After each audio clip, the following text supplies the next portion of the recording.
the streets of New York today after just last night, the U.S. and Israel coordinated an attack on the people of Iran, an attack which targeted an elementary school, claiming the lives of now 82 schoolgirls as martyrs. We know that this comes off the heels of 2.5 years of brutal, depraved U.S.-Israeli genocide against our people in Gaza. Well, folks, looks like Soros money has officially made its way to New York City. Must have been a direct deposit because dang, that was fast. So don't forget, we had this conversation about Jews interfering or having interference in American politics or having that level of control in American politics. And we're talking about American tax dollars going over to Israel. We got to also talk about some of the billionaires that are here too, that are Jewish, that actually have more of a globalist mindset. And they want to actually determine what America does. And they don't interfere. They interfere on two levels. Soros being one of them. Mobilizing people to protest. And that protesting only brings more chaos to a situation because anybody can have their difference of opinion on it. But when your money pays people to stand there, $250, $300, $500, and push your point, your narrative, we go to something completely different. Now, let's go ahead and address a little something right there. There was indeed a coordinated attack by both the United States and Israel on the Iranian regime, more specifically, the Ayatollah regime that was oppressing its own people, and therefore the people were calling for the removal of this dictatorial jihadist power. Yeah, that definitely happened. That's reality. Now, the fantasy land you seem to be living in has informed you that this was an attack on the Iranian people.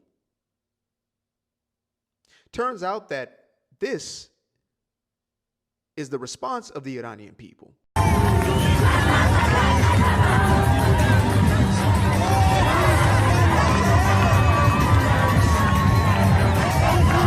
So what I'm basically trying to say is this. You're cap. I follow him. He got some really good pieces. But it is cap. It is cap. And now I'm seeing more, I guess, what would you call it? Liberal Iranian. And I don't think it's liberal. That's the thing about it. What I discovered when I started researching this is that up until 1978, 79, you had a huge liberal class that advocated for the regime to actually be switched from a regime that worked with the U.S. to a more stricter regime out of the belief that they were going to get a bunch of free stuff. Remember we were talking about free stuff at one time? We're talking about democratic socialism.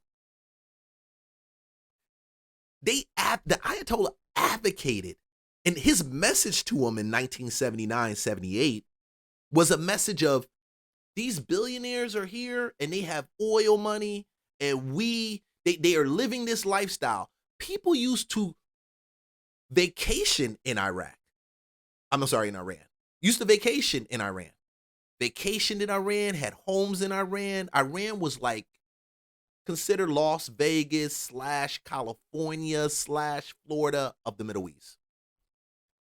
But the message of free stuff made the power shift happen.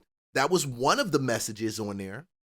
Of course, stricter. We need to be more restrictor. The women walking around, short skirts, there, da da da da da. And it opened the door. And when that door opened, 30,000 people were killed on the heels of him taking power. Very few people realized that 35,000 Iranians were already murdered over the last 2 weeks. Over the last 2 months. Damn, they shooting this movie out here. Just right down the street. Annoying. Over the last two months, nobody said anything about that on the left. Nobody said anything about that. So I get a little nervous when I hear some of the women that come out and they don't even recognize some of the things that were taking place in Iran. They just advocate for America to stop. War for their safety, as they have every right to. Every single person has a right to safety. those people who are now alive and well because their families escaped from a war, that are advocating for war, you're so unserious. You are so embarrassing. The fact that you're shouting for war, and it's so funny to me because you cowards are telling Americans to shut up and accept Trump and whatever he's doing, but you're not on the front lines.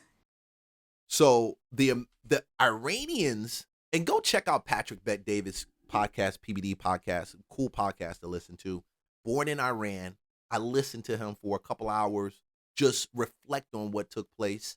He was there. His mother and people were there. I got to listen to the actual Iranians, the people that were there. That's why every time I've heard the story of Iran and I've heard different things take place, I see stuff like this starting to come up, and I got to wonder who's paying these people. Like, where are they getting this narrative from?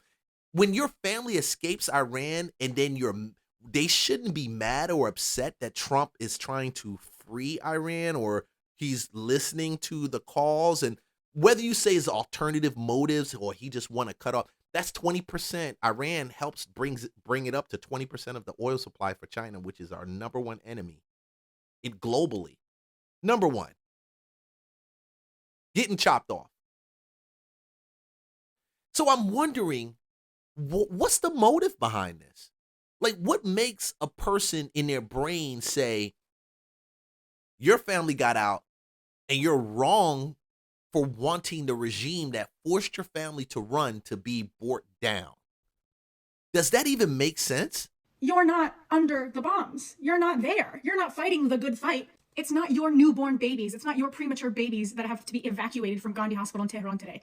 It wasn't your kids in the school yesterday. خیلی خوبم بلدین بریم برای جراحی و برای پول درآوردن و برای زمین گرفتن و خیلی خوب بلدین I don't speak Iranian or Arabic. I don't speak Arabic, bro. برین ایران تفریح. But now, all of a sudden, everyone shut up. Americans shut up, even though it's your right to control your own government. Everyone shut up because this is what I want. No one else has a right to speak on this, except you have to die for what I want.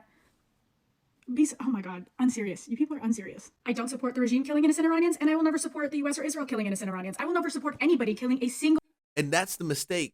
When you're at war, you're going to get free. There's a cost for freedom. And like Sonia, she didn't like us talking about the black people. Keep the black people miles out of here. Listen, black people had to get free. There was a cost to get free. People died for that. Anytime you go to free anytime you go, back to that word free again, damn. Free, somebody's going to pay for it. There's no such thing as freedom without a price. Where did this come from where we are cool with free stuff without a cost?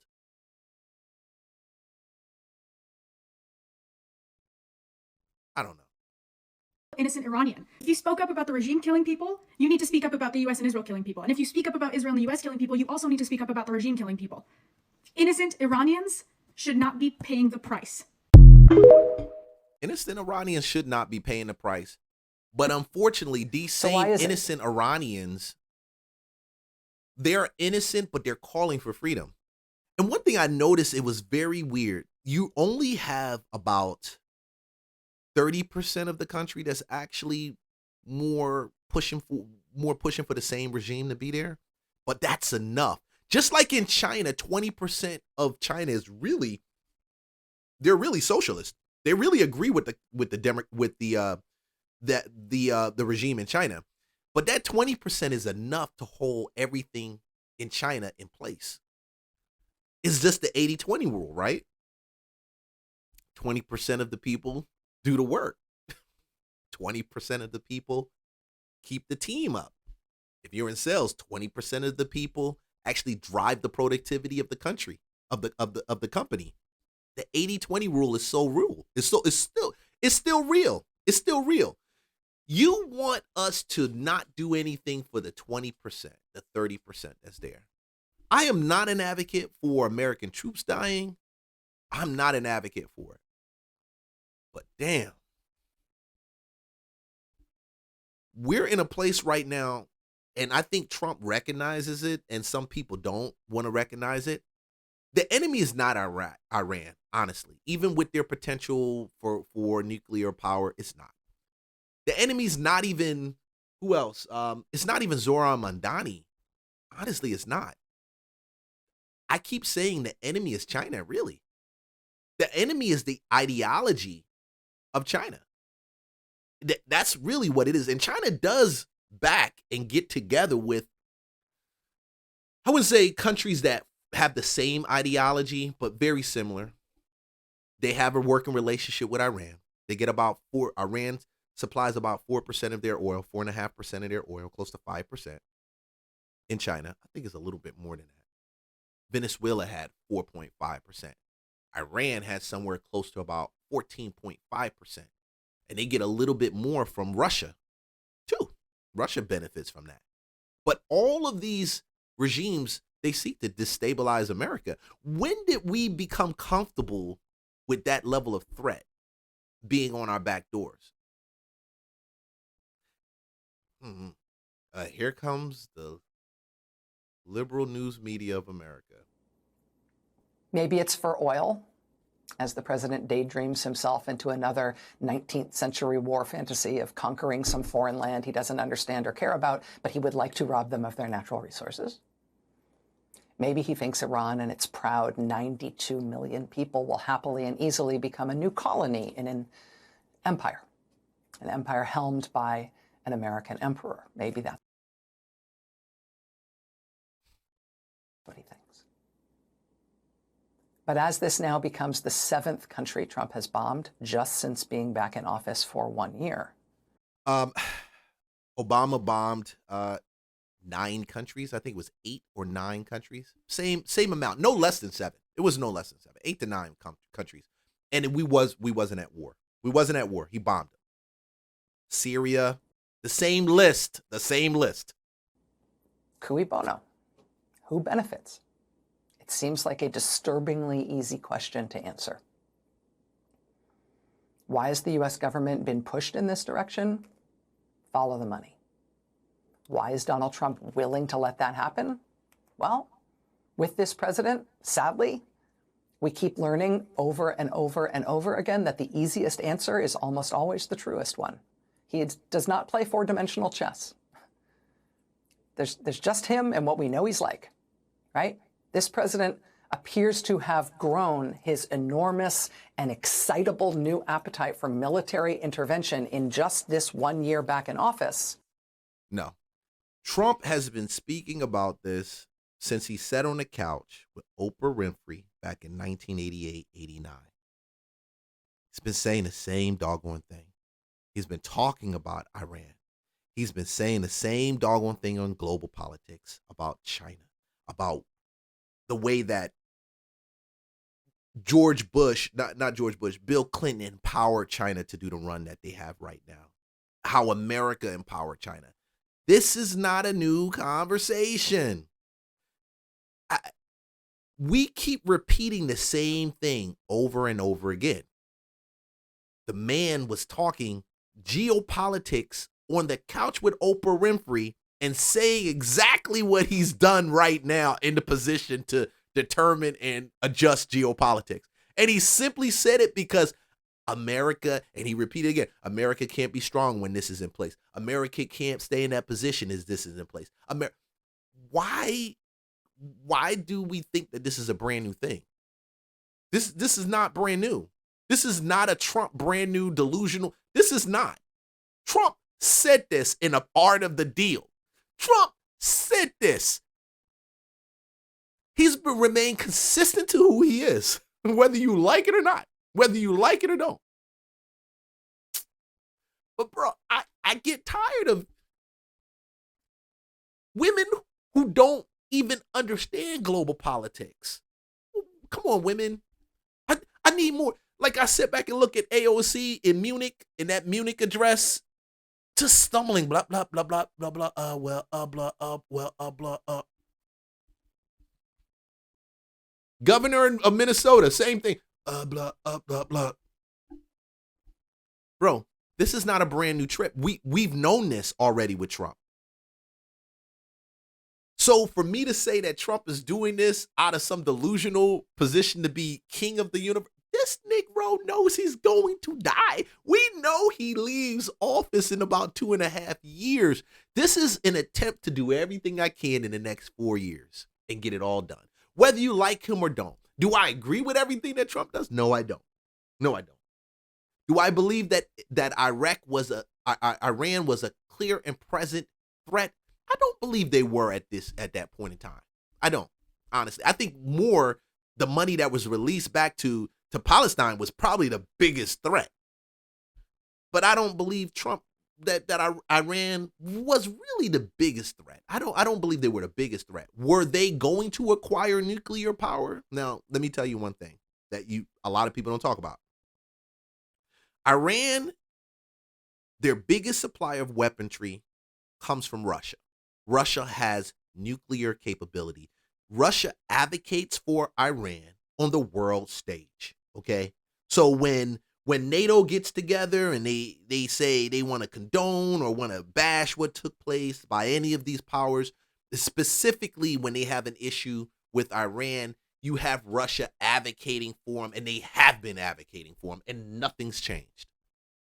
Russia has nuclear capability. That's the reason why they're so hot on Iran not having that nuclear capability. They can't stop what's taking place with North Korea. Can't do anything about it. But they can stop this. Would Iran blow the heck out of the U.S. if they had that capability? Damn, they would. They would blow, they'll set it off. It would set it off. Boy. Apparently because he just thinks war is easy. No. It's exciting. It earns him not only close attention, but even occasionally plaudits from the very serious people who are professionally inclined to believe that there's some rationale, some strategery, some good thinking behind the start of every war, particularly in the Middle East. So, the deal that Trump wanted with Ukraine, and Ukraine has already started to adjust now, and they want to come back to the table and talk about peace and what they can bring to fruition, working with the United States for Russia, global politics lesson, mineral rights. The deal that they struck with, who's the other, with Congo, that kind of quashed that civil war, that whole thing that was taking, not a civil war, but that whole fight that was taking place in the Congo, mineral rights. Why do we need those mineral rights? Because China has already bought up, or through some level of debt, controls a lot of African countries because they want their mineral rights. Why is that important? Look at gold. Look at silver. When I was buying silver, I was only paying $25 an ounce, $30 an ounce at most. Now, if I want to go buy an ounce of silver, I got to pay what? $100 plus? Is it what is the price of silver right now? $88? Bro, you can't really buy it until it drops down to $60. Why is it skyrocketing that high? Because China's been stacking silver, gold, mineral rights. Why is that important? We're talking about semiconductors. We're talking about the race for AI. These things are necessary to build some of these things that we need for AI to actually run efficiently. You need the silver. You need to outline some of these wires in gold. You need to be able to be prepared for any type of economic shift. We only think about what's happening down the street at City Hall, or down the street at the end of our block. I'm talking about getting upset with them filming a movie near me. I'm like, because that's all most people are concerned with. Not a lot, but most people. Not everybody, but most people. To say that this is not four-dimensional, three-dimensional chess is to believe the narrative that a lot of the globalists give you. This is a stupid thing. Why would you want to do that? It's only stupid when you don't understand the full picture. It only becomes an issue when you don't understand the full picture. When you understand the full picture, you're like, oh, I like green eggs and ham. Do I agree with it? Just like mass surveillance, I don't agree with all those moves. Is it a necessary thing? I do see how big it is, how necessary it is. Yeah, I do see it. starting a war, launching airstrikes, doing this sort of thing. It gets him a ton of attention. He gets to do it unilaterally, he contends. Naturally, there's no question that he would seek a declaration of war from Congress or even an authorization for the use of military force. Like I said, he doesn't have to. That's in a presidential, that's exactly what I covered earlier. He can do that as the president. Bush could have done it. Obama could have done it. Hell, if Hillary Clinton made president, she could have done it. Kamala Harris could have done whatever they wanted to do in that 60-day window with 30 days to retract troops, bring troops back. So it's disingenuous. It's disingenuous. It's gaslighting. That's it. And I don't know why it keeps coming from white liberal women. I've never seen a woman say it's okay for a regime that persecutes women to stay in power, but then advocate for women's rights. Y'all gotta help me understand the confusion with this.